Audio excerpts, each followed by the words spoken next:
Hari itu aku masih bisa mengingat jelas bagaimana pertama kali aku bertemu dengan pria yang kelak menjadi suamiku. Dia bukan siapa-siapa, hanya seorang pemuda sederhana yang hidup pas-pasan. Bahkan, bisa dibilang, ia hidup dalam kekurangan. Baju yang ia kenakan lusuh, wajahnya tampak lelah karena terlalu sering bekerja serabutan. Tapi entah mengapa, dari tatapannya aku melihat tekad yang berbeda. Ada semacam keyakinan dalam dirinya, seakan-akan ia ingin membuktikan bahwa dia bisa berubah, bisa menjadi seseorang yang lebih baik. Aku sendiri saat itu adalah perempuan karir yang sudah berhasil membangun perusahaan kecil bersama keluargaku. Perusahaan itu bergerak di bidang properti dan konstruksi. Awalnya memang kecil, hanya proyek renovasi rumah, membangun ruko sederhana, sampai akhirnya berkembang. Aku lahir dari keluarga yang cukup berada, tapi aku tidak mau sekadar hidup dari warisan orang tua. Aku ingin membuktikan bahwa aku bisa berdiri di atas kakiku sendiri. Pertemuan pertama kami terjadi di sebuah proyek renovasi rumah. Dia adalah pekerja serabutan yang membantu mandor mengangkat semen, memikul bata, dan pekerjaan kasar lainnya. Sementara aku datang untuk mengawasi jalannya proyek. Saat itu, ia menunduk hormat kepadaku. "Selamat siang, Bu," katanya sambil tersenyum malu. Aku sempat tertegun. Ada sesuatu yang jujur dari tatapan matanya. Seiring waktu, aku semakin mengenalnya. Namanya Arman. Usianya terpaut 3 tahun di atasku. Dia anak sulung dari keluarga miskin di kampung.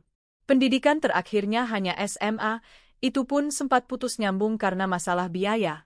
Arman bekerja di proyek demi proyek, dari satu pekerjaan kasar ke pekerjaan kasar lain, demi membantu orang tuanya dan membiayai adik-adiknya sekolah.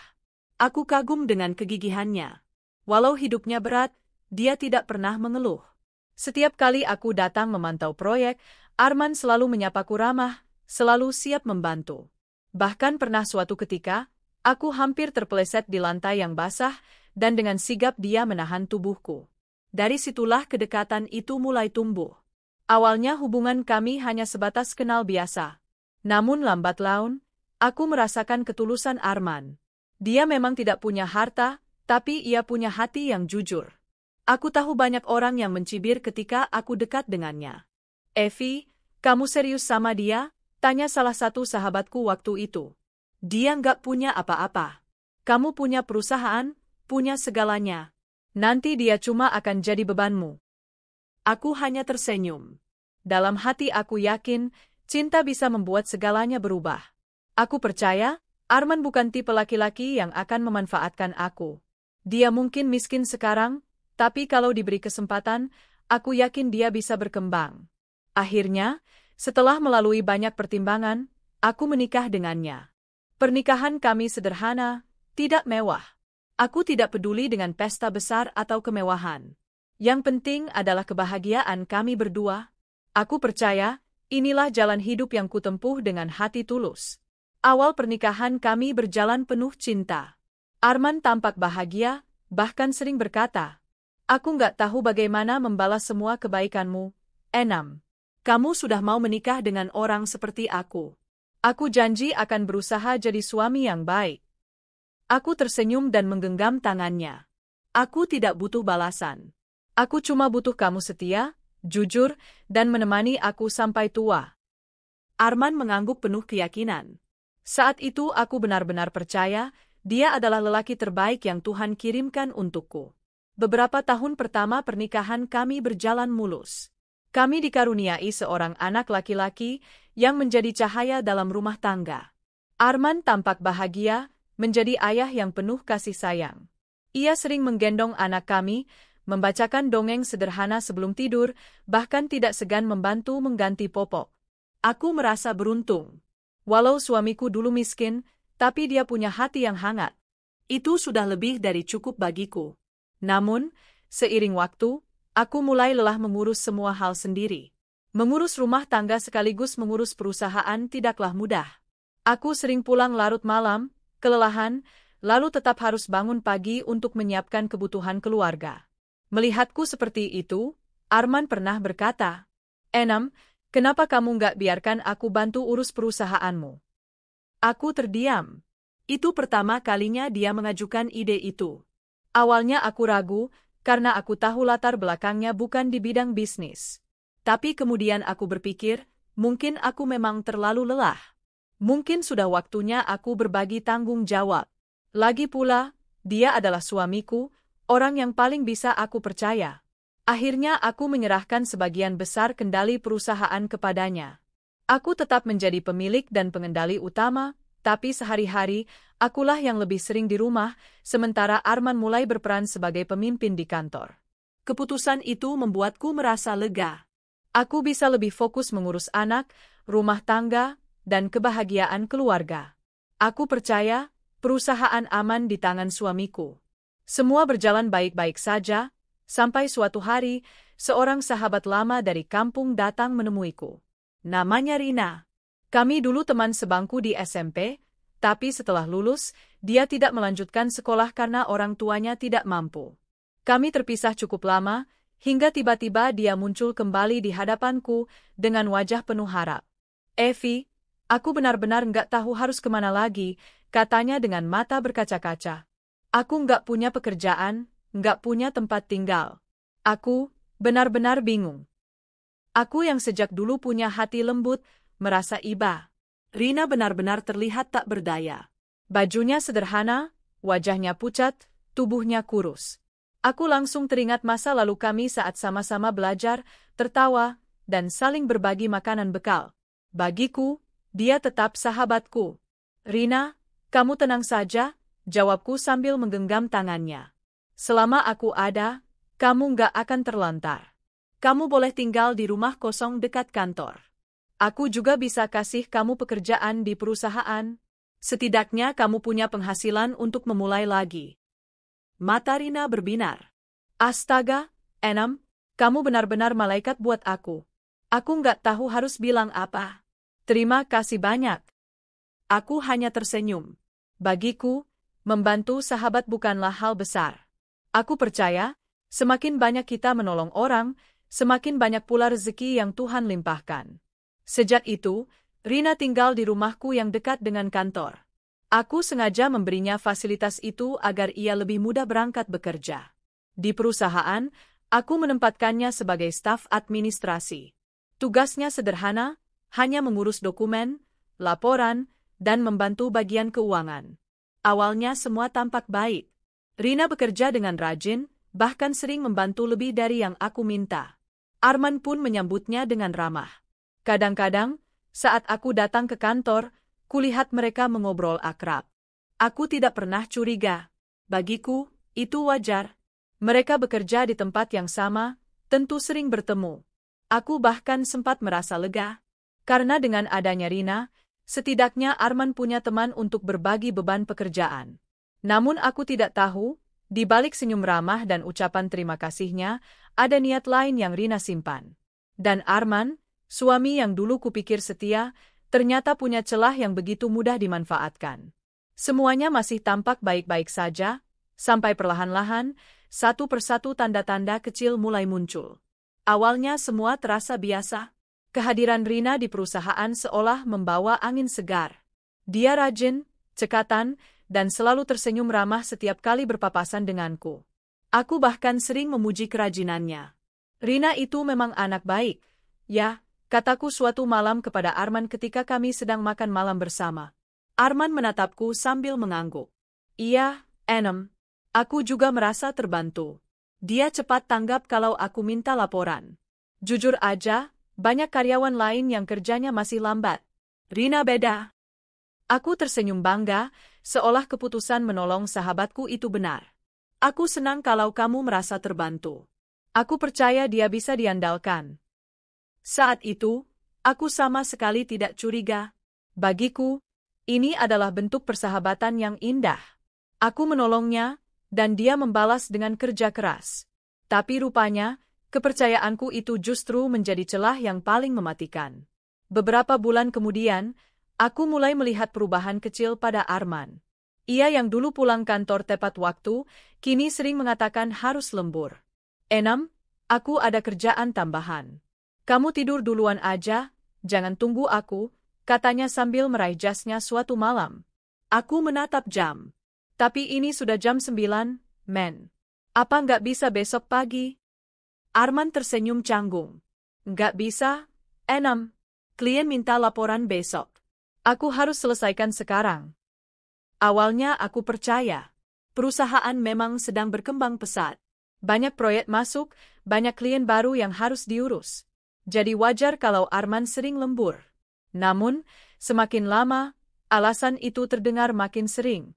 Hampir setiap malam ia pulang larut, bahkan kadang tidak pulang sama sekali. Saat kutanya, jawabannya selalu sama. Maaf, Enam. Aku terpaksa menginap di kantor. Ada rapat pagi, jadi lebih praktis kalau aku nggak pulang. Aku mencoba mengerti, tapi hatiku mulai gelisah. Ada sesuatu yang aneh. Bukan hanya karena jam kerjanya, tapi juga karena sikapnya padaku perlahan berubah.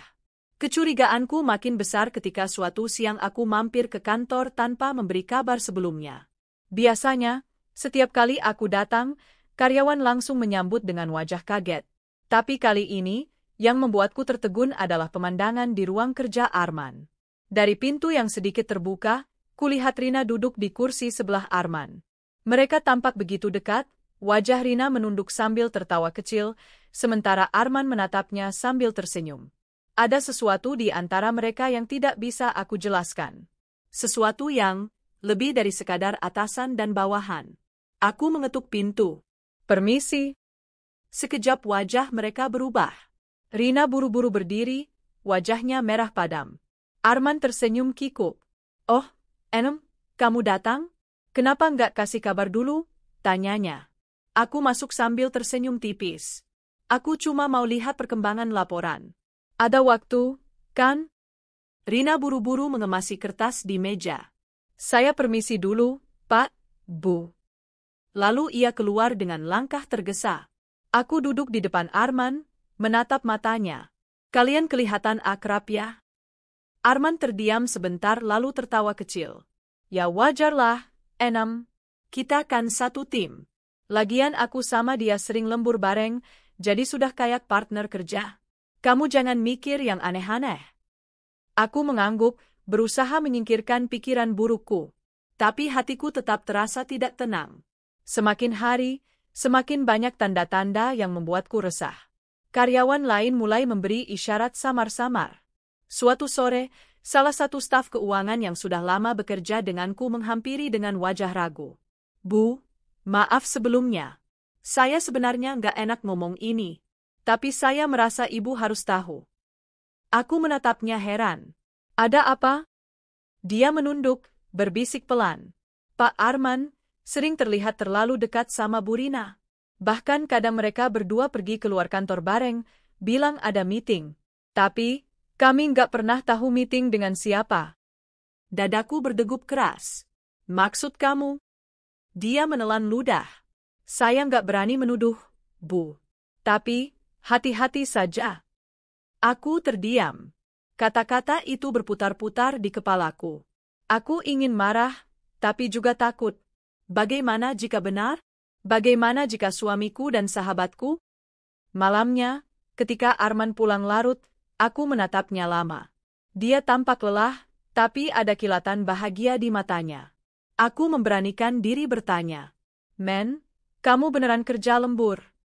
Arman terkejut, lalu tersenyum kaku. Ya iyalah, Enam. Masa aku bohong sama kamu?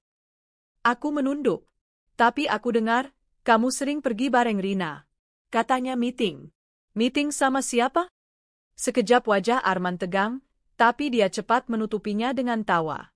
Astaga, Enam, kamu cemburu ya? Aduh, jangan mikir macam-macam. Kita memang sering keluar bareng, tapi itu urusan kerja. Kamu nggak usah khawatir. Aku ingin percaya. Aku mencoba meyakinkan diriku sendiri. Tapi ada suara kecil dalam hati yang berbisik, ada sesuatu yang salah. Kecurigaanku makin kuat ketika suatu hari aku melihat tanda-tanda aneh di rumah kosong dekat kantor, rumah yang kutumpangkan untuk Rina. Aku sengaja mampir karena ingin mengecek kondisi rumah itu.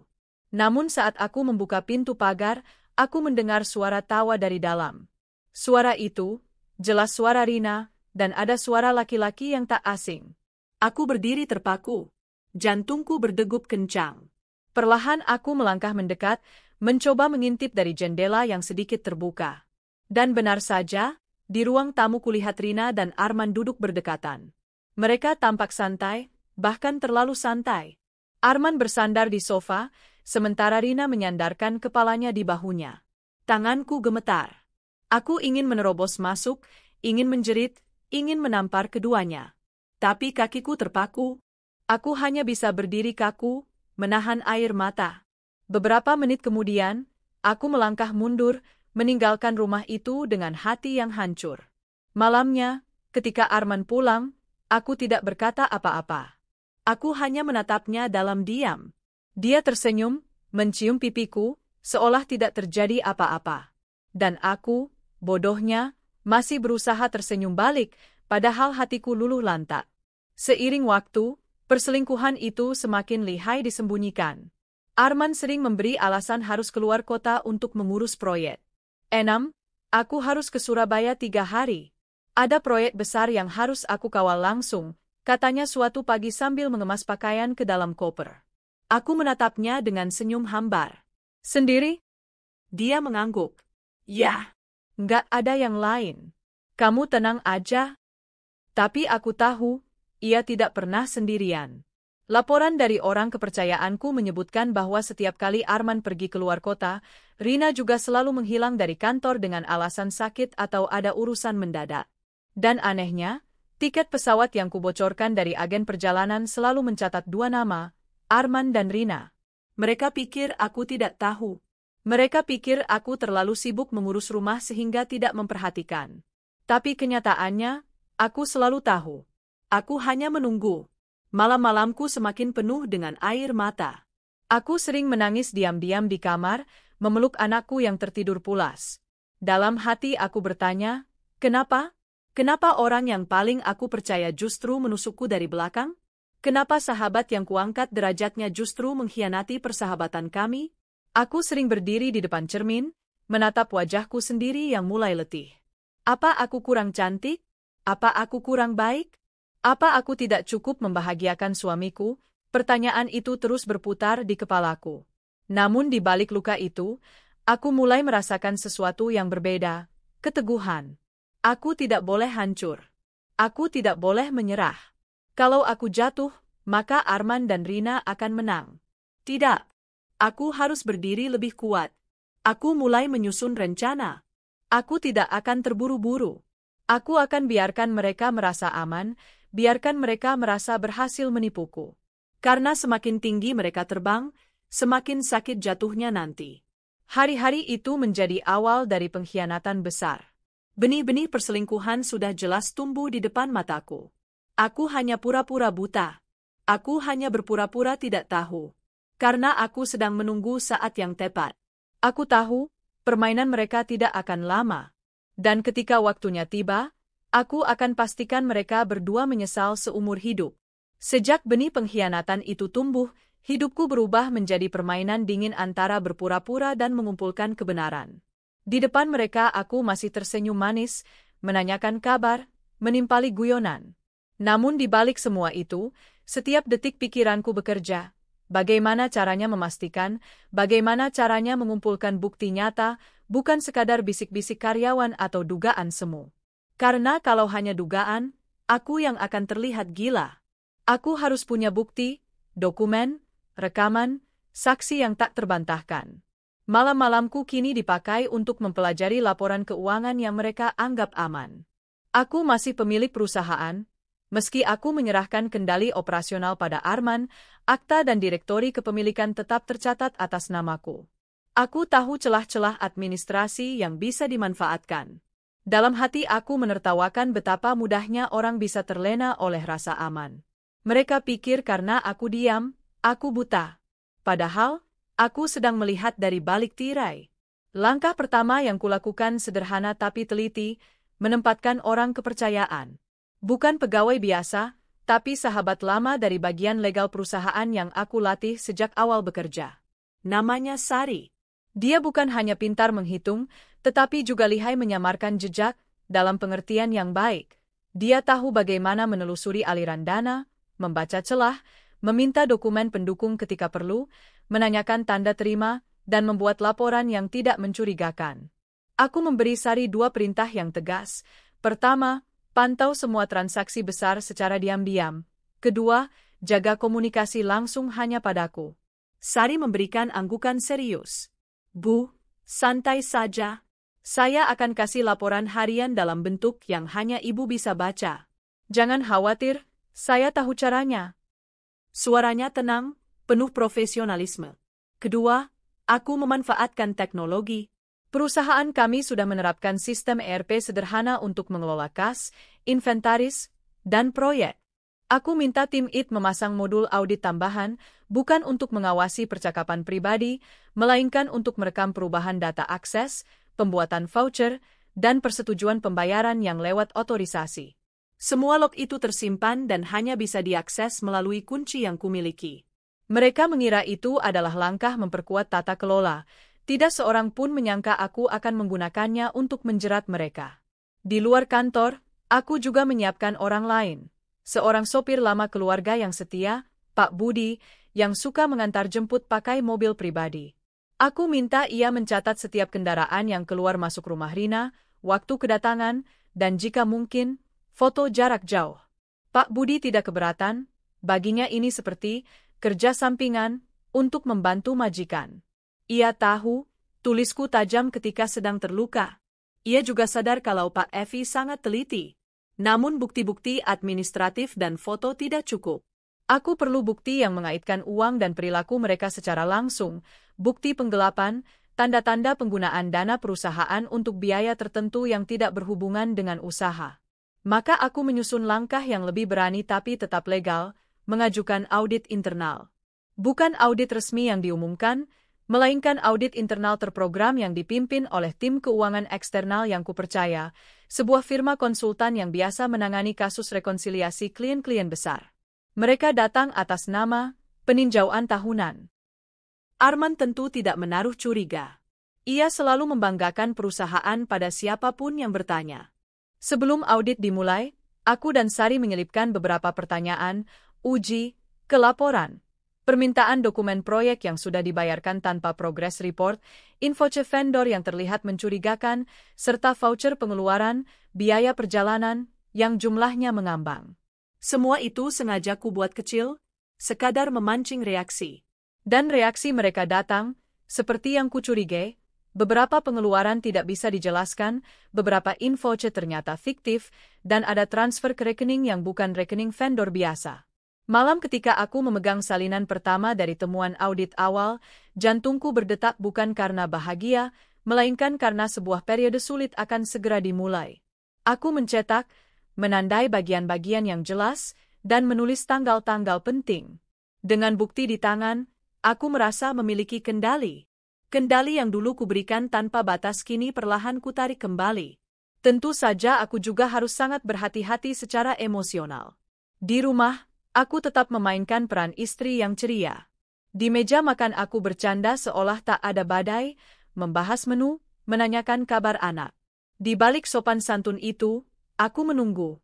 Ada malam-malam ketika Arman pulang dengan aroma parfum asing, dan aku hanya menaruh secangkir teh untuknya tanpa bertanya apa-apa. Cara itu membuatnya lengah, kebiasaan biasa yang berubah jadi perangkap.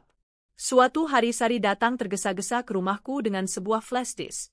Matanya merah, namun tenang. Bu, ini ada beberapa file.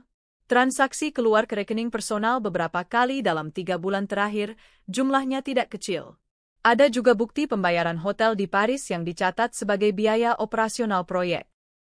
Ia menaruh flash disk di meja dan melihatku penuh harap. Ini awalnya kecil, beberapa ratus juta. Tapi kalau jumlahnya cukup memalukan. Aku membuka file itu di ruang kerja yang tenang. Lembar demi lembar layar menunjukkan transfer, screenshot konfirmasi bank, dan faktur palsu. Ada nama-nama yang kutahu, vendor bayangan, nomor rekening yang berulang, semuanya mengarah ke dua nama yang seharusnya tak mungkin, Arman dan Rina. Kemarahan datang, tetapi aku menahannya. Kemarahan itu kubuat sebagai bahan bakar demi menuntaskan kasus ini dengan kepala dingin. Aku menghubungi pengacara yang sudah lama ku kenal sejak perusahaan berdiri, Pak Haryo, Pria parubaya yang tegas, berhidung tajam, dan tidak suka basa-basi. Saya butuh pengawalan hukum, Pak. Saya ingin semua langkah saya legal dan tak tersangkalkan. Kataku singkat. Pak Haryo mendengarkan, lalu mengangguk. Kita harus rapi. Kita kumpulkan bukti terlebih dulu, lalu kita laporkan. Jangan sampai ada celah yang bisa mereka pakai untuk balik menuduh. Kalau perlu, kita juga siapkan saksi karyawan yang bersedia memberi pernyataan. Suaranya lembut namun berisi. Hari-hari berikutnya menjadi hari kerja tanpa henti. Aku dan tim menyusun timeline perjalanan uang itu. Kami memetakan siapa yang menandatangani dokumen, siapa yang mencetak invoice, siapa yang mengkonfirmasi pembayaran. Kami menemukan bahwa sebagian invoice disetujui oleh Arman sendiri. Beberapa voucher perjalanan atas nama proyek ternyata memuat biaya hotel di alamat yang sama dengan salah satu perusahaan travel yang sering dipakai Rina. Ironisnya, travel itu terdaftar atas nama kerabat jauh Rina. Pola itu tampak terlalu rapi untuk sekadar kebetulan. Salah satu momen yang paling memukul adalah ketika kami menemukan bukti transfer ke rekening yang kepemilikannya disamarkan melalui perusahaan cangkang. Aku menatap layar, sadar bahwa mereka telah merencanakan ini dengan matang. Rina jelas punya peran administrasi, Arman memanfaatkan kewenangannya. Mereka memikirkan semuanya, kecuali satu hal, aku tidak pernah benar-benar buta. Teknik pengawasan juga merambah keluar kantor. Aku meminta Pak Budi untuk memantau kebiasaan mereka. Dalam selembar catatan, Pak Budi menulis bahwa Rina sering menjemput Arman ketika ia tidak pulang, atau sebaliknya. Mereka kerap singgah di rumah Rina pada jam-jam yang seharusnya dipakai beristirahat. Pak Budi juga menyinggung adanya mobil mewah yang tak pernah kulihat keluarganya miliki, parkir berkali-kali di rumah Rina pada jam-jam pagi-pagi sekali. Semua itu kubaca sambil menahan nafas. Ketika bukti semakin menumpuk, aku juga mulai mewawancarai karyawan lain secara berlapis. Aku mengajak beberapa karyawan lama untuk makan siang, sekadar ngobrol, menyelipkan pertanyaan yang ternyata memancing jawaban. Mereka, pada dasarnya, takut kehilangan pekerjaan, takut konflik. Tapi ketika mereka melihat dokumen yang kubawa, perlahan beberapa dari mereka mulai berani menyuarakan apa yang sudah mereka lihat, laporan anggaran fiktif, kwitansi yang tidak pernah ada, serta pembayaran yang tidak pernah tercatat di gudang. Ada satu karyawan muda, Dika, yang awalnya ragu. Ia menangis di hadapanku, malu karena merasa terlibat. Bu, aku cuma perantara. Mereka suruh tanda tangan, aku nggak tahu itu palsu. Suaranya gemetar. Aku menatapnya panjang, melihat kebingungan dan penyesalan. Dika, kamu bantu jujur. Ceritakan apa adanya. Nanti ibu akan lindungi. Tapi kamu harus tulis semuanya. Keterangan Dika akhirnya menjadi salah satu kunci. Ia mampu menjelaskan mekanisme pembuatan invoice dan siapa yang memerintahkan. Ia juga mengakui bahwa Rina beberapa kali menaruh file di meja yang kemudian masuk dalam paket pembayaran. Itulah yang disebut bukti verbal yang mengikat. Dalam minggu-minggu itu, aku mengalami dilema batin, antara keinginan untuk langsung menghadapi mereka dan kebutuhan untuk menunggu sampai semua bukti lengkap. Ada malam ketika aku hampir meledak, membayangkan Rina dan Arman sedang bersama, tertawa, tanpa malu sedikit pun. Namun aku berulang kali jangan rusak kasus dengan konfrontasi ceroboh. Aku harus menang secara hukum dan sosial, membuat mereka menderita bukan sekadar emosi, tetapi keadilan. Dengan semua temuan tersusun rapi, aku bertemu kembali dengan Pak Haryo. Kami diskusikan langkah laporan kriminal, penggelapan, penyalahgunaan dana perusahaan, dan pemalsuan dokumen. Kalau kita laporkan, prosesnya akan panjang. Mereka bisa ditahan jika bukti cukup kuat, transfer, faktur palsu, saksi. Tapi jangan lupa, mereka juga bisa membuat narasi balik jika kita tidak hati-hati, ujar Pak Haryo sambil menatapku. Aku mengangguk. Saya ingin proses yang rapi. Mereka harus merasakan akibatnya, bukan sekadar malu di depan keluarga. Saya ingin semua ini jadi pelajaran. Kepala dingin dan rencana matang itu memberiku kekuatan. Malam-malamku tidak lagi hanya diisi dengan air mata, kini ada peta jalan yang kuikuti. Aku masih memerankan istri yang sabar, menyiapkan sarapan, menanyakan kabar anak. Tetapi setiap senyum yang kuberikan kini dihias oleh tekad, Aku akan membawa semua bukti itu ke meja hukum ketika saatnya tiba. Akhir bulan itu, sebuah kejadian kecil menguatkan keyakinanku. Rina tanpa sengaja mengirimkan satu email ke alamat yang seharusnya rahasia. Email itu berisi lampiran info palsu yang menampilkan rincian pembayaran hotel di Paris, lengkap dengan nama, acara bisnis. Aku menemukan itu karena tim IT yang kuberi akses terbatas menandai ada pengiriman file keluar jaringan. Kupelajari lampiran itu, dan ada nama akomodasi yang sama dengan bukti transfer yang kubuka sejak awal. Kebetulan? Tidak. Ini adalah bukti yang jauh lebih kuat, ada kesinambungan antara info transfer, dan booking hotel.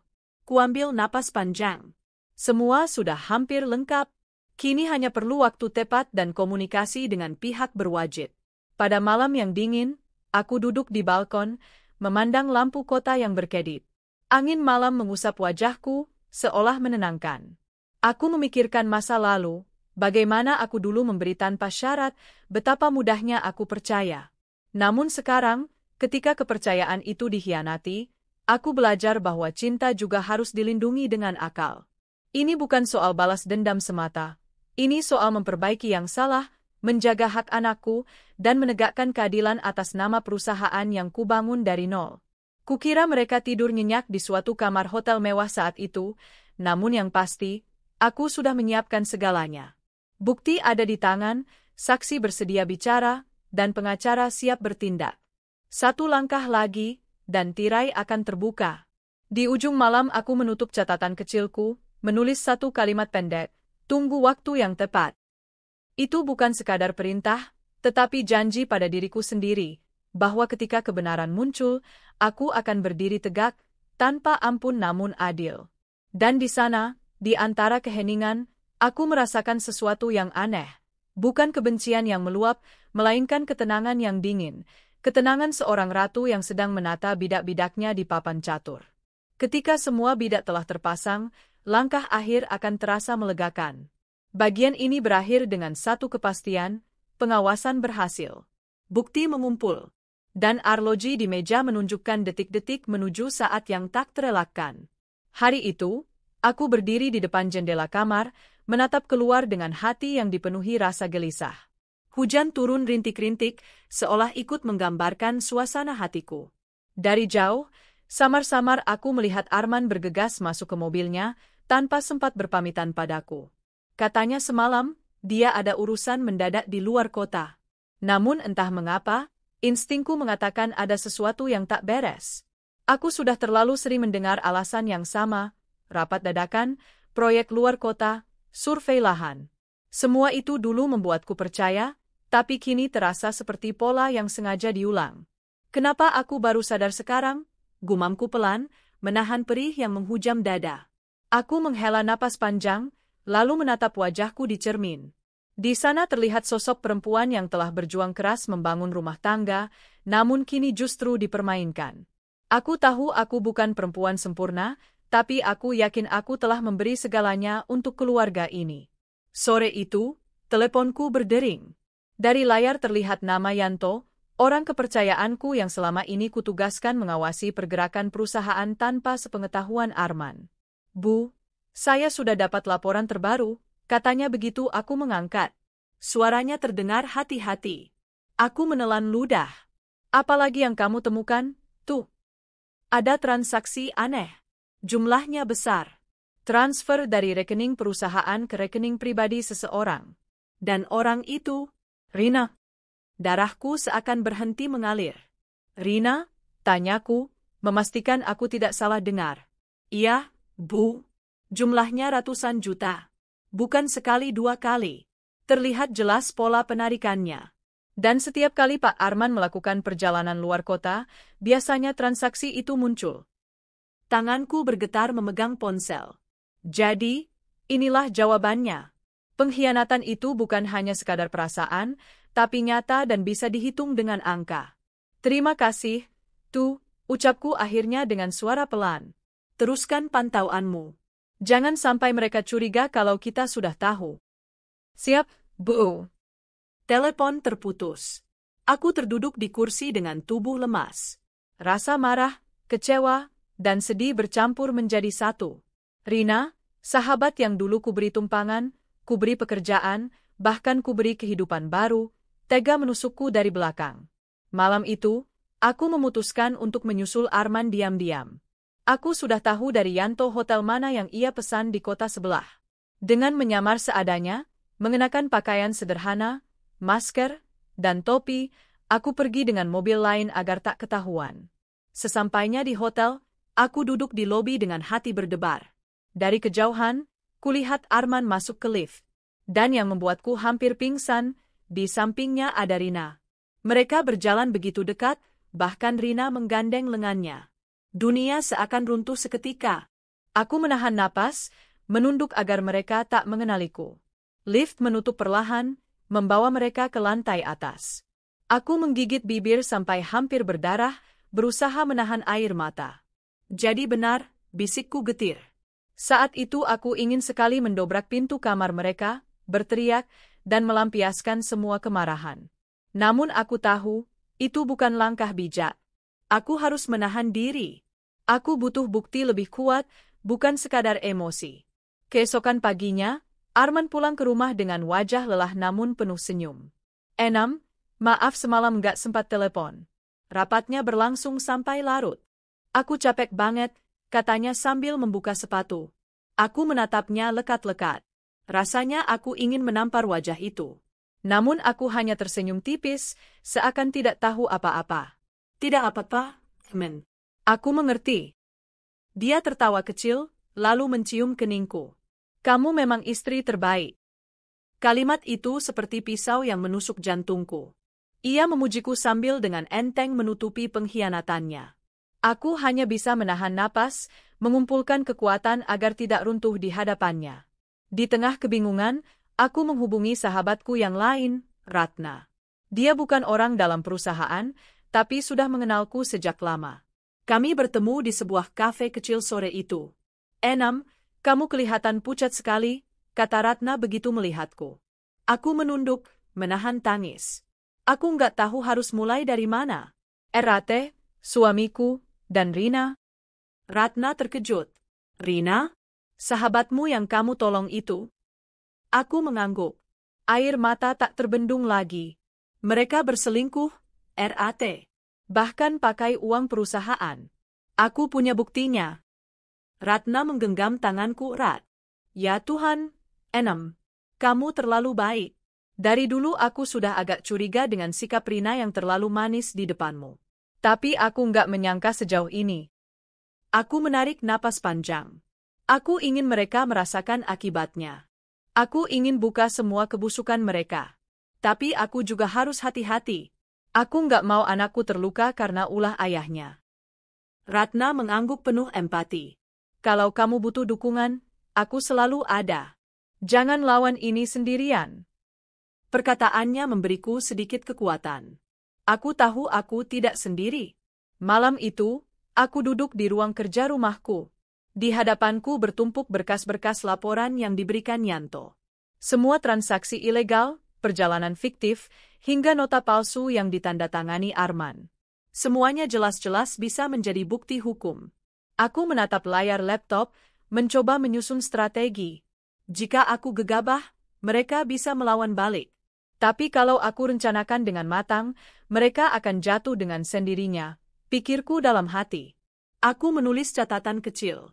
Mengumpulkan bukti lengkap, transaksi, rekaman, saksi. Menjaga sikap seolah tidak tahu apa-apa agar mereka tetap lengah. Melaporkan ke polisi dengan waktu yang tepat. Menjaga anakku tetap aman dari konflik ini. Semakin aku menulis, semakin jelas arah langkahku. Aku bukan lagi istri naif yang mudah dibohongi.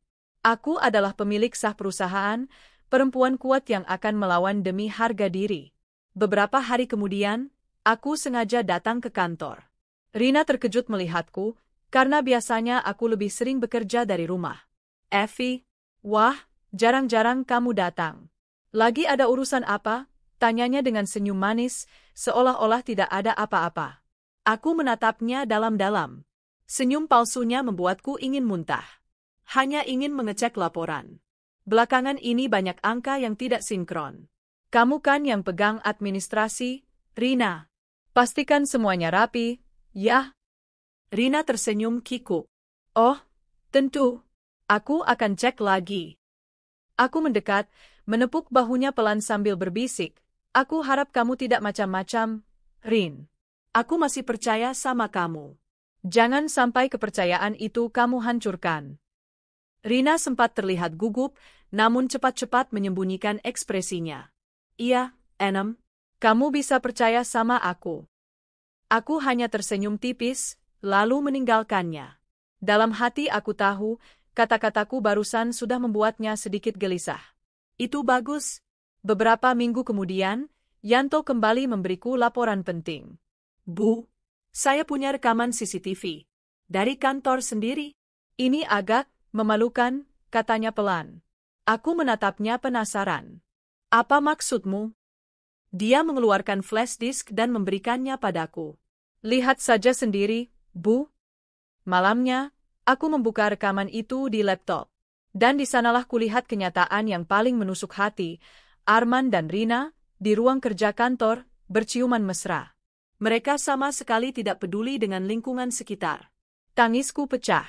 Semua perasaan bercampur aduk, marah, sakit hati, jijik, hancur. Tapi di balik itu semua, ada tekad yang semakin menguat. Cukup sudah.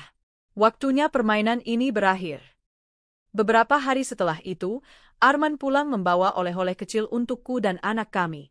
Dia berlagak seolah-olah baru pulang dari perjalanan bisnis.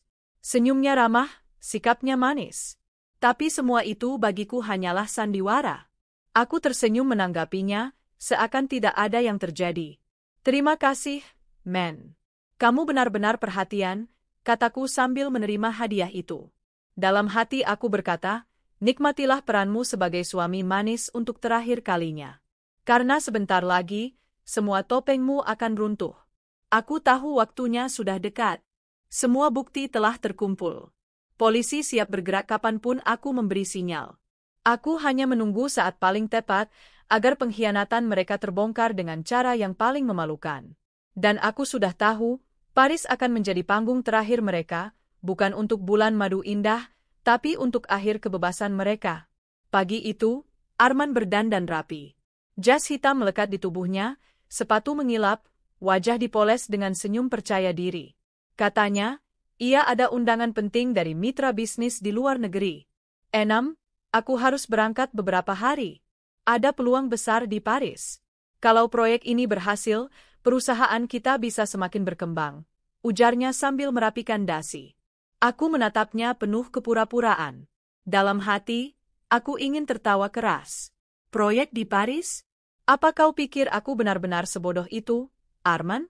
Aku tersenyum tipis. Paris? Ya? Wah, semoga perjalananmu lancar. Jangan lupa bawa oleh-oleh buat anak kita. Arman tersenyum puas, lalu mencium keningku. Tentu, kamu memang istri terbaik. Beberapa jam kemudian, aku mendapat pesan dari Yanto. Bu, mereka berangkat bersama. Saya sudah pastikan tiket atas nama Arman dan Rina. Hotel di Paris pun sudah dipesan dengan uang perusahaan. Aku menggenggam ponsel erat-erat, menahan gemuruh di dada. Jadi benar, mereka akan menikah dan merayakan bulan madu dengan uang hasil pengkhianatan. Hari-hari berikutnya, Yanto terus memberiku kabar.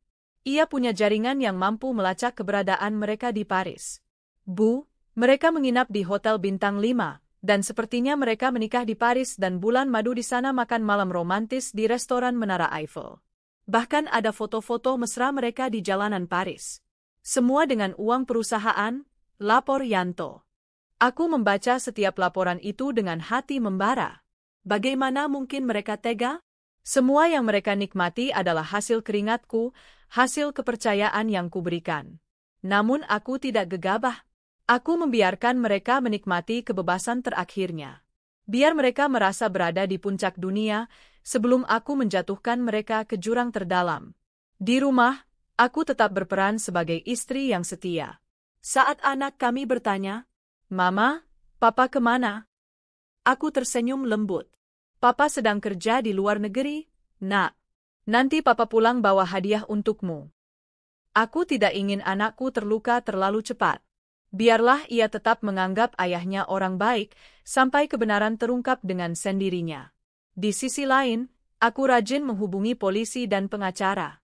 Semua bukti transaksi, rekaman CCTV, laporan keuangan palsu, hingga foto-foto mereka di Paris sudah tersusun rapi dalam satu berkas tebal.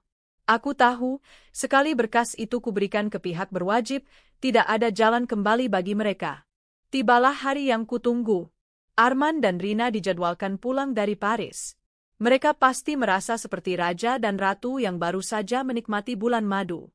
Aku bisa membayangkan bagaimana senyum puas mereka saat pesawat mendarat. Aku berdiri di depan cermin pagi itu, mengenakan gaun sederhana namun anggun.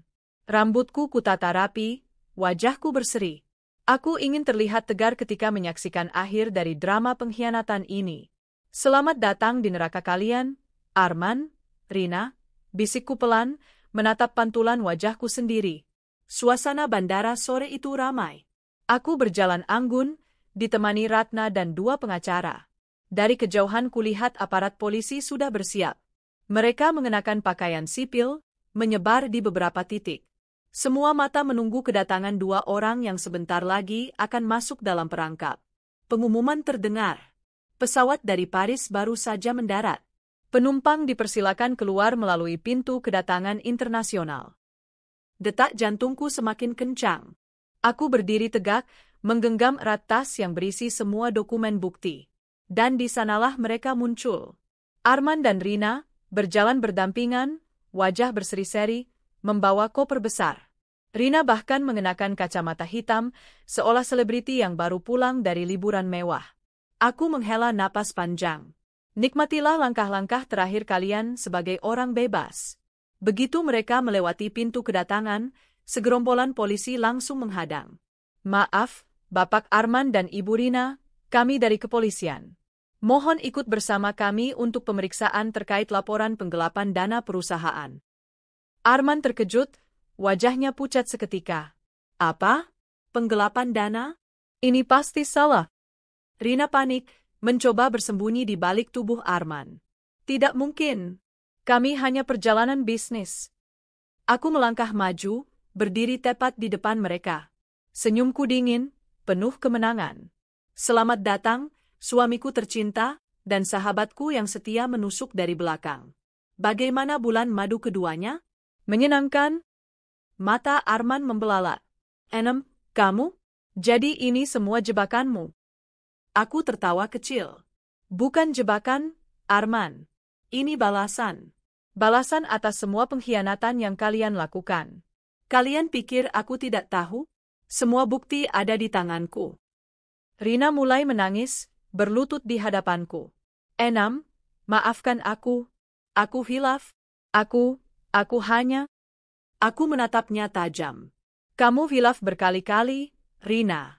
Kamu gunakan uangku, rumahku, bahkan suamiku. Hilaf macam apa itu? Tidak ada maaf untukmu. Arman mencoba meraih tanganku, suaranya bergetar. Enam, aku salah. Aku hanya terlena. Tolong jangan lakukan ini. Demi anak kita? Aku menepis tangannya kasar. Jangan bawa-bawa anak kita. Dia tidak pantas punya ayah sepertimu. Polisi segera memborgol keduanya. Suara klik borgol terdengar jelas, seakan menjadi musik kemenangan bagi telingaku. Orang-orang di bandara mulai berkerumun, berbisik-bisik, bahkan ada yang mengambil foto dengan ponsel. Arman dan Rina menunduk malu, wajah mereka hancur. Aku berdiri tegak, menatap mereka terakhir kali sebelum dibawa pergi. Selamat bulan madu kedua, di penjara. Saat mereka digiring menuju mobil polisi, tangisan Rina terdengar memecah keramaian. Ia berteriak memanggil namaku, memohon belas kasihan. Arman pun berkali-kali menoleh, berharap aku berubah pikiran. Namun hatiku sudah membeku. Aku tidak punya simpati lagi. Mereka sudah merampas segalanya dariku, cinta, persahabatan, dan kepercayaan. Kini giliran mereka yang harus kehilangan segalanya. Ratna menggenggam tanganku erat. Kamu luar biasa, Enam. Kamu sudah tunjukkan bahwa kamu bukan perempuan lemah. Mereka pantas mendapatkannya. Aku mengangguk pelan. Air mataku jatuh, bukan karena sedih, tapi karena lega. Akhirnya, semua selesai. Beberapa hari kemudian, berita tentang penangkapan Arman dan Rina tersebar luas. Media memberitakan dengan judul sensasional. Direktur perusahaan properti ditangkap bersama selingkuhan di bandara, tersandung kasus penggelapan dana. Nama mereka menjadi bahan perbincangan publik. Semua orang tahu aib mereka. Mereka tidak hanya kehilangan kebebasan, tapi juga kehormatan. Di rumah, aku duduk bersama anakku yang masih kecil. Ia menatapku polos. Mama, kenapa papa nggak pulang-pulang? Aku menarik napas panjang, lalu memeluknya erat. Papa sedang belajar dari kesalahannya. Nak, tapi jangan khawatir, Mama selalu ada di sini untukmu. Anakku tersenyum kecil, lalu memelukku kembali. Dalam pelukan itu, aku merasakan kekuatan baru. Aku tahu, aku harus melanjutkan hidup. Aku masih punya masa depan, masih punya anak yang harus kubesarkan. Malam itu aku berdiri di balkon, menatap langit penuh bintang. Aku teringat semua perjalanan panjang, dari pertemuan dengan Arman, persahabatan dengan Rina, hingga pengkhianatan yang menyayat hati. Semua itu kini tinggal kenangan pahit. Namun dari kepahitan itu lahir tekad baru. Aku berjanji pada diriku sendiri, tidak akan ada lagi orang yang bisa mempermainkanku. Aku akan membangun kembali kehidupanku, lebih kuat dari sebelumnya. Dan untuk Arman dan Rina, biarlah mereka menikmati bulan madu keduanya di balik jeruji besi. Hari-hari setelah penangkapan itu menjadi titik balik yang begitu besar dalam hidupku. Aku tidak pernah membayangkan bahwa orang-orang yang begitu dekat denganku, suami yang selama ini kusebut sebagai pasangan hidup, dan sahabat yang selama ini kupanggil saudari, akan berakhir di jeruji besi. Namun kenyataan itu kini terpampang di depan mata. Aku masih ingat betul bagaimana wajah mereka malam itu, saat digiring polisi dari bandara. Sorot mata yang penuh keterkejutan, teriakan marah suamiku yang tidak percaya aku mampu melaporkannya, dan tangisan pura-pura dari sahabatku yang kini sudah tak kuanggap manusia. Mereka berdua tampak seperti pasangan yang baru saja kehilangan segalanya, padahal sebelumnya mereka begitu sombong, merasa dunia ada di genggaman mereka. Keesokan paginya, berita tentang penangkapan mereka sudah menyebar luas. Media lokal menuliskan judul-judul besar. Direktur utama dan staf wanita tersandung kasus penggelapan dana perusahaan. Pasangan gelap tertangkap setelah bulan madu mewah di Paris. Aku duduk di ruang makan, memegang secangkir kopi panas, membaca berita itu dengan hati yang berdebar. Ada rasa puas karena akhirnya kebenaran muncul di hadapan publik, tapi juga ada rasa sakit yang tak bisa kuingkari. Bagaimana mungkin orang-orang yang begitu kusayangi tega berbuat sejauh itu? Anakku, Dira, duduk di sampingku. Gadis kecil itu menatapku dengan wajah bingung. Mama, papa beneran masuk penjara? Tanyanya polos.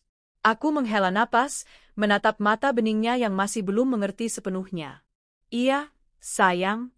Papa salah, dan orang yang salah harus bertanggung jawab. Dira terdiam, lalu menunduk.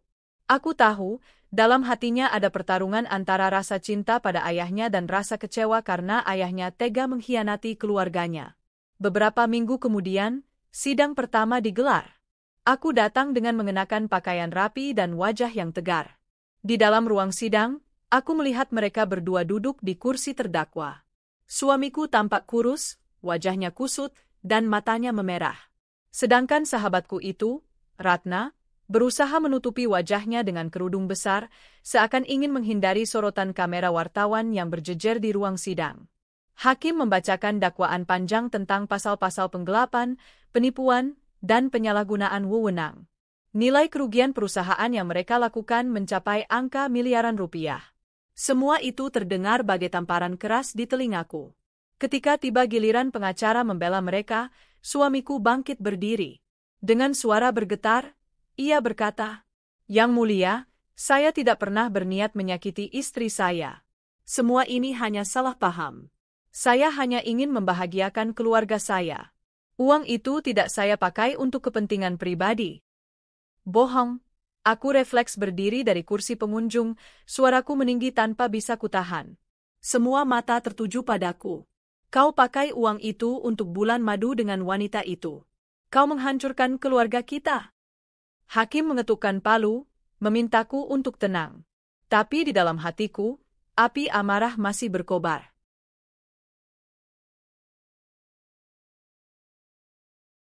Di luar sidang, ketika semua orang bubar, suamiku sempat berusaha mendekatiku. Ia menundukkan kepala, air mata mengalir di pipinya. Maafkan aku, sayang, aku hilaf, tolong cabut laporan itu, aku janji akan berubah. Aku menatapnya dengan tatapan dingin. Kau pikir aku akan begitu mudah melupakan semua ini? Kau bukan hanya berselingkuh, tapi juga menghancurkan perusahaan yang kubangun dengan susah payah.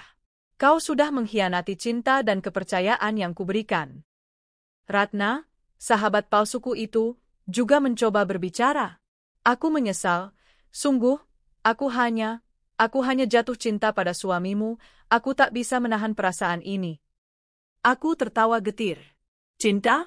Jangan pernah sebut itu cinta. Itu hanya nafsu, kebodohan, dan keserakahan. Kau menumpang hidup di rumahku, makan dari hasil keringatku, lalu balasannya kau merebut suamiku? Kau bahkan tega ikut menggelapkan uang perusahaanku. Itu bukan cinta, Ratna. Itu pengkhianatan. Aku berbalik pergi tanpa menoleh lagi. Hatiku sudah bulat, tidak ada ampun untuk mereka. Beberapa hari kemudian, keluargaku datang menemuiku. Kakak perempuanku berkata, "Evi, apa kau yakin mau melanjutkan kasus ini? Bagaimanapun juga, dia ayah dari anakmu." Aku menatap kakakku dengan sorot mata tajam. Justru karena dia ayah dari anakku, dia harus bertanggung jawab. Aku tidak mau Dira tumbuh besar dengan menganggap ayahnya bebas melakukan kejahatan tanpa hukuman. Aku ingin dia tahu, keadilan tetap harus ditegakkan, meski terhadap orang terdekat. Ayahku hanya mengangguk pelan. Beliau memang tidak banyak bicara, tapi aku tahu beliau mendukung keputusanku. Suamiku dan Rina akhirnya resmi ditahan menunggu putusan. Dari kabar yang kudapat, kehidupan di penjara jauh dari nyaman. Mereka harus tidur di sel yang sempit, berbagi dengan beberapa narapidana lain, dan makan seadanya. Semua kemewahan yang dulu mereka banggakan kini hilang tak berbekas. Aku tak pernah menjenguk mereka. Beberapa kali suamiku mengirim surat permintaan maaf, tapi tak pernah kubalas. Bagiku, surat itu hanya cara untuk mencari simpati, bukan penyesalan yang tulus. Namun, anehnya, aku justru merasa lega. Hidupku yang sebelumnya penuh kecurigaan kini terasa lebih tenang. Aku tidak lagi harus memikirkan kebohongan suamiku setiap kali ia berkata akan dinas keluar kota. Aku tidak lagi merasa terancam oleh kehadiran Rina di sekitarku. Kini aku hanya fokus pada diriku sendiri, anakku, dan perusahaanku. Aku kembali memimpin perusahaan dengan penuh semangat. Orang-orang kepercayaanku mendukungku sepenuh hati. Mereka bahkan mengaku sudah lama mencurigai gerak-gerik suamiku, tapi tidak berani bicara karena takut dianggap tidak loyal. Dalam beberapa bulan, aku berhasil menstabilkan keuangan perusahaan. Proyek-proyek baru berdatangan, dan klien lama yang sempat ragu kini kembali mempercayai kami. Reputasi perusahaanku perlahan bangkit, bahkan lebih kuat dari sebelumnya. Setiap kali aku melihat laporan keuangan yang kembali sehat, ada rasa bangga dalam diriku. Aku tersenyum sendiri, karena semua itu menjadi bukti bahwa aku mampu berdiri tanpa suami, tanpa sahabat palsu, tanpa siapapun yang hanya ingin menumpang hidup dariku. Akhirnya, hari putusan pun tiba. Aku kembali hadir di ruang sidang. Suamiku tampak lusuh, sedangkan Ratna terlihat pasrah. Hakim membacakan putusan dengan suara lantang. Menjatuhkan hukuman penjara selama 6 tahun kepada terdakwa atas perbuatan penggelapan dana perusahaan, serta hukuman penjara selama 5 tahun kepada terdakwa Rina atas keterlibatan aktif dalam tindak pidana tersebut. Suara palu hakim menggema di ruang sidang. Semua orang terdiam. Aku menutup mataku sejenak, menarik napas panjang. Inilah akhirnya. Mereka harus membayar mahal atas apa yang telah mereka lakukan. Suamiku menoleh padaku, wajahnya penuh penderitaan. Rina menangis terseduh-seduh. Tapi aku tidak bergeming. Bagiku, itu adalah harga yang pantas. Malam itu, aku duduk di teras rumahku, memandang langit berbintang. Aku memikirkan perjalanan hidupku yang penuh liku. Dari seorang istri yang percaya penuh pada suaminya, menjadi wanita yang dikhianati, hingga kini bangkit sebagai perempuan kuat yang bisa berdiri di atas kakinya sendiri. Aku sadar, semua ini bukan akhir. Hidup masih panjang. Tapi setidaknya aku sudah melepaskan beban besar dari hatiku. Aku sudah menegakkan kebenaran. Aku berbisik pada diriku sendiri. Selamat menikmati bulan madu keduamu di penjara, suamiku. Dan kau juga, Rina teman baikku, uangku tolong dari penderitaan. Semoga jeruji besi itu mengajarkan arti kesetiaan, arti kejujuran, dan arti penghargaan pada orang yang pernah begitu tulus menyayangimu. Aku tersenyum tipis.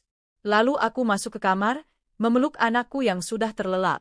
Disitulah aku menemukan kebahagiaan sejati, bukan pada cinta palsu, bukan pada persahabatan beracun, tapi pada cinta murni seorang anak, dan pada kekuatan diriku sendiri.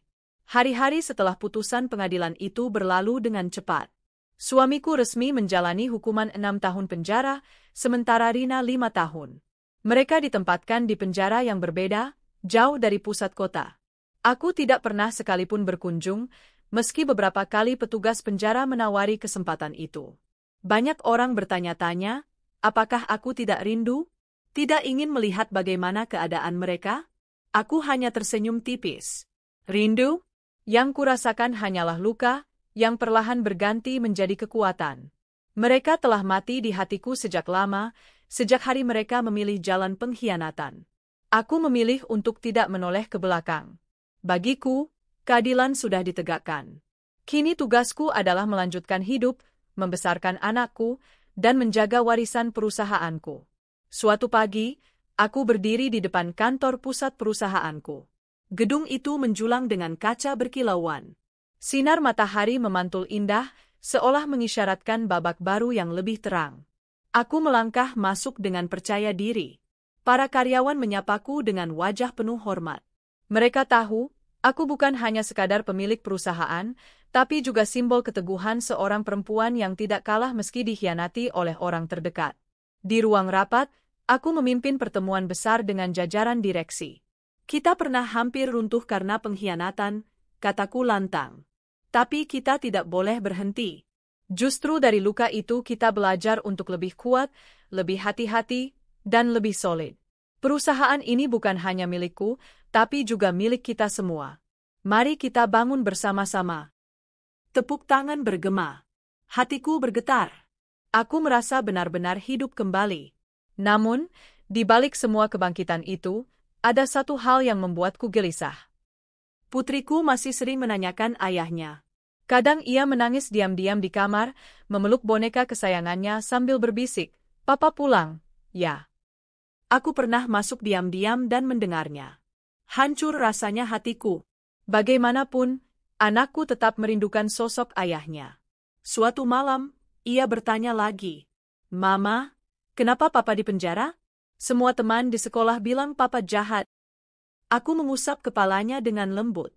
Sayang, Papa bukan jahat. Papa hanya salah. Kadang orang dewasa bisa salah langkah. Tapi itu bukan berarti Mama benci Papa. Hanya saja, Mama ingin Papa belajar bertanggung jawab. Anakku menatapku dengan mata berkaca-kaca. Kalau Papa sudah selesai hukumannya, apa dia boleh pulang ke rumah kita lagi? Pertanyaan itu menusuk. Aku menarik napas panjang, lalu menjawab pelan, "Kita lihat nanti, sayang. Yang jelas, Mama selalu ada untukmu." Pengkhianatan Rina membuatku sempat takut untuk percaya pada orang lain. Namun hidup tidak bisa dijalani sendirian. Perlahan, aku mulai membuka diri. Aku bergabung dengan komunitas perempuan pengusaha. Di sana aku bertemu banyak wanita yang juga mengalami kisah serupa, dikhianati suami, ditipu partner bisnis, atau ditinggalkan sahabat. Kami berbagi cerita, saling menguatkan, dan saling mendukung. Ada satu sosok yang cukup menonjol, Sarah, seorang pengusaha sukses di bidang fashion. Ia tegas, berani, tapi juga hangat. "Effie," katanya suatu kali, "kau bukan korban. Kau adalah pemenang. Jangan biarkan luka membuatmu berhenti percaya pada dirimu sendiri." Ucapan itu menancap dalam hatiku. Untuk pertama kalinya setelah sekian lama, Aku merasa memiliki sahabat sejati yang tidak datang untuk menumpang hidup, tapi untuk berjalan bersama. Perusahaanku semakin berkembang. Aku memperluas jaringan hingga ke luar negeri. Beberapa investor asing mulai melirik, tertarik dengan integritas yang kini melekat pada perusahaan kami. Nama baikmu sudah pulih, kata salah satu klien senior. Justru sekarang perusahaanmu lebih terpercaya, karena semua orang tahu kau tidak akan membiarkan kecurangan sekecil apapun terjadi. Aku tersenyum bangga. Ya, kadang musibah bisa menjadi batu loncatan. Pengkhianatan yang dulu hampir menghancurkanku kini justru menjadi titik balik yang membawa pada kesuksesan lebih besar. Suatu hari, aku menerima sepucuk surat dari suamiku. Tanganku bergetar saat membuka amplop itu. Evie, tulisnya, setiap malam aku menyesali perbuatanku. Penjara ini adalah neraka. Aku kehilangan segalanya, kebebasan, kehormatan, dan keluargaku. Aku tahu aku salah, aku hancurkan kepercayaanmu. Aku tidak minta kau mencabut hukuman ini, tapi aku mohon, jangan benci aku sepenuhnya. Aku hanya ingin, suatu hari nanti, aku masih bisa melihat wajah anak kita. Aku membaca surat itu berulang kali. Air mataku menetes, tapi bukan karena iba. Melainkan karena aku menyadari sesuatu, aku sudah tidak memiliki cinta padanya. Yang tersisa hanyalah rasa iba sebagai sesama manusia dan tentu saja sebagai ayah dari anakku. Aku tidak membalas surat itu. Tapi di dalam hati, aku berkata, aku tidak membencimu lagi. Aku hanya sudah selesai denganmu. Kini aku mulai lebih sering hadir di acara sosial. Aku membantu yayasan yang mengurusi anak-anak yatim piatu, juga memberikan beasiswa bagi perempuan muda yang ingin berbisnis. Bagiku, berbagi adalah cara terbaik untuk menyembuhkan diri. Di sebuah acara amal, aku sempat diwawancarai wartawan.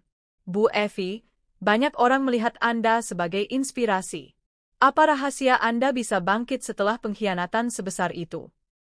Aku tersenyum. Rahasia saya sederhana, jangan pernah menyerahkan seluruh kendali hidup kita pada orang lain. Cinta itu penting, tapi jangan sampai cinta membuat kita buta. Dan yang terpenting, percayalah bahwa kita, sebagai perempuan, mampu berdiri di atas kaki sendiri. Tepuk tangan meriah mengiringi jawabanku. Saat itu, aku merasa benar-benar bebas. Kadang aku masih mendengar kabar tentang Rina di penjara. Konon ia sering sakit-sakitan karena tidak terbiasa hidup sederhana. Ada juga yang bilang, ia sering terlibat pertengkaran dengan napi lain karena sifatnya yang sombong. Aku hanya bisa tersenyum miris. Hidup memang adil. Orang yang terbiasa menumpang pada orang lain, ketika dipaksa berdiri sendiri, akhirnya goyah. Namun aku tidak merasa puas atas penderitaannya. Aku hanya berharap, mungkin suatu hari, Rina akan benar-benar menyadari betapa buruk perbuatannya. Beberapa tahun berlalu. Perusahaanku semakin kokoh. Anakku tumbuh menjadi remaja cantik yang cerdas dan penyayang. Luka lama perlahan sembuh. Di tengah semua itu, ada satu hal yang tak terduga, hadirnya seseorang. Namanya Arya, seorang pengusaha muda yang sering bekerja sama dengan perusahaanku. Ia sopan, bijaksana, dan penuh perhatian. Awalnya aku menutup diri. Aku takut mengulang kesalahan. Tapi Arman berbeda. Ia tidak pernah memaksaku, tidak pernah mendesak. Ia hanya hadir sebagai teman, sebagai partner bisnis, dan perlahan sebagai tempat berbagi cerita. Suatu malam, setelah acara makan malam bisnis, ia berkata pelan, "Evie, aku tahu kau sudah melalui banyak hal. Aku tidak ingin menggantikan siapapun dalam hidupmu. Aku hanya ingin berada di sisimu, mendukungmu. Kalau kau siap, aku akan selalu ada." Hatiku bergetar. Untuk pertama kalinya setelah sekian lama, aku merasakan kehangatan yang tulus. Bukan karena aku butuh, tapi karena aku pantas dicintai dengan cara yang benar. Aku duduk di balkon rumahku, memandang bintang-bintang. Perjalanan ini sungguh panjang. Dari seorang istri yang dikhianati, menjadi wanita yang berani melawan, hingga kini berdiri kokoh dengan kebanggaan. Aku berbisik pada diriku sendiri, terima kasih, Evie, kau tidak menyerah. Kau memilih jalan sulit, tapi kini kau bisa tersenyum tanpa beban. Aku tahu, masa depan masih penuh misteri. Entah apa yang akan terjadi dengan suamiku di penjara, entah bagaimana Rina akan menjalani hukumannya, entah apakah aku akan membuka hati sepenuhnya untuk Arman. Tapi satu hal pasti, aku sudah bebas. Aku sudah menang. Aku berdiri di taman rumahku, memandang langit senja yang berubah jingga keemasan. Angin sore berembus lembut, membawa aroma bunga Kamboja dari halaman. Di bawah sana, Dira sedang duduk di ayunan sambil membaca buku pelajaran. Wajahnya begitu tenang, matanya penuh cahaya masa depan. Di detik itu aku sadar betapa jauh perjalanan yang telah kulewati. Aku pernah berada di titik paling rendah, dikhianati, dihancurkan, ditertawakan. Tapi kini aku berdiri kokoh, lebih kuat dari sebelumnya. Luka itu masih ada, namun ia telah berubah menjadi bekas luka yang mengajarkanku banyak hal. Hidup, ternyata, bukan soal menghindari badai, tapi soal belajar menari di tengah hujan. Beberapa bulan lalu, aku kembali menerima surat dari penjara. Kali ini dari Rina. Tulisan tangannya bergetar, seakan ditulis dengan penuh rasa putus asa. Evi, tulisnya, aku tidak tahu apakah kau mau membaca ini. Aku hanya ingin bilang, aku menyesal. Penjara mengajariku arti kehilangan. Aku kehilangan kebebasan, kehilangan harga diri, dan kehilangan sahabat terbaikku, dirimu. Aku tidak berharap kau memaafkanku, aku hanya berharap Tuhan mau mengampuniku. Aku membaca surat itu lama sekali. Ada bagian dalam diriku yang masih marah, tapi juga ada bagian lain yang merasa iba. Rina memang sudah mendapatkan hukuman dunia. Bagiku, tak perlu lagi aku menambah bebannya dengan kebencian. Maka aku menulis balasan singkat. Rina, aku tidak bisa melupakan, tapi aku memilih untuk tidak membenci lagi. Hidup terlalu singkat untuk terus memelihara luka. Semoga kau menemukan ketenangan di dalam penjara. Setelah mengirim surat itu, hatiku terasa lebih ringan. Anakku kini beranjak remaja. Usianya memasuki 16 tahun. Ia tumbuh menjadi gadis yang pintar, mandiri, dan penuh kasih sayang. Meski bayangan masa lalu masih ada, ia memilih untuk tidak larut dalam kesedihan. Suatu malam, saat kami sedang duduk bersama di ruang tamu, ia berkata, "Mama, aku tahu Papa pernah salah besar. Tapi aku tetap ingin suatu hari nanti melihatnya." "Boh, kan? Aku terdiam. Hati seorang ibu tentu ingin melindungi anaknya dari rasa sakit. Namun aku juga tahu, anakku berhak mengenal ayahnya. "Boleh, sayang," jawabku lembut. "Kalau nanti kamu sudah benar-benar siap, Mama akan temani kamu." Kakakku tersenyum tipis, lalu memelukku erat. Mama adalah orang paling kuat yang pernah aku kenal. Aku ingin tumbuh seperti Mama. Air mataku menetes tanpa bisa kutahan. Kata-kata itu lebih berharga daripada apapun. Di dunia bisnis, perusahaanku kini menjadi salah satu yang paling disegani. Kami meraih penghargaan sebagai perusahaan dengan integritas terbaik di tingkat nasional.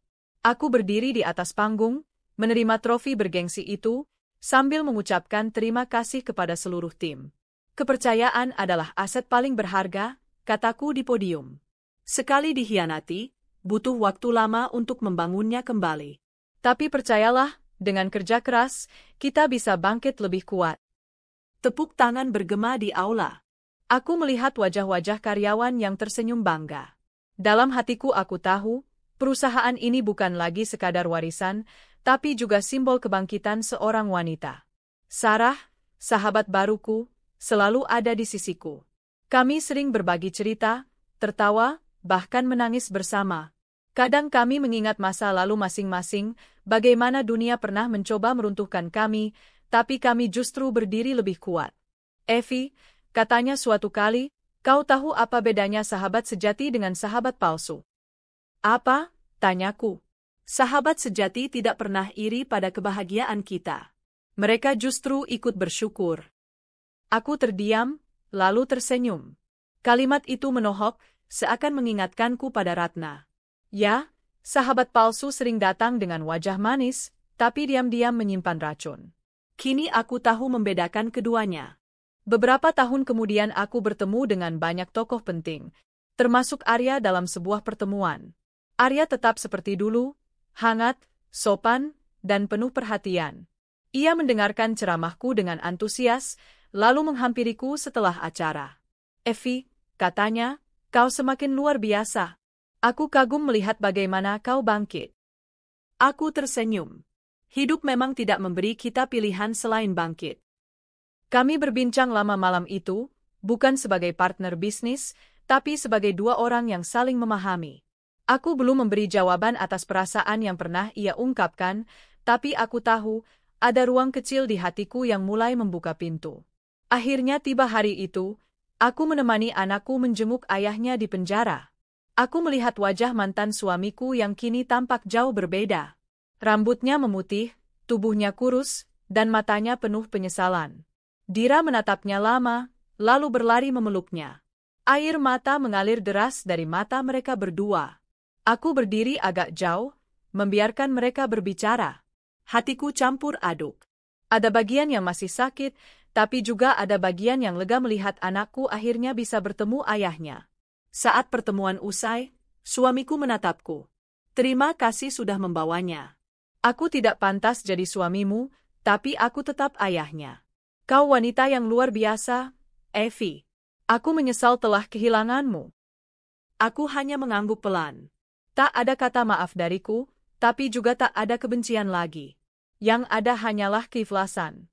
Waktu berjalan, dan hidup terus melaju. Anakku masuk perguruan tinggi ternama, mengambil jurusan manajemen. Ia berkata ingin melanjutkan perusahaanku suatu hari nanti. "Aku ingin melanjutkan perjuangan mama," katanya penuh semangat. Aku tersenyum, bangga sekali. Perjuangan panjangku ternyata tidak sia-sia.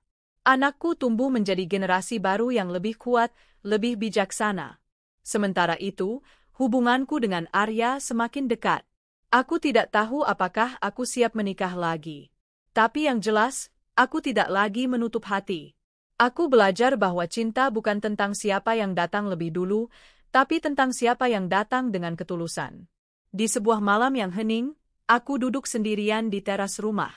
Aku menulis di buku harianku. Pengkhianatan pernah membuatku runtuh.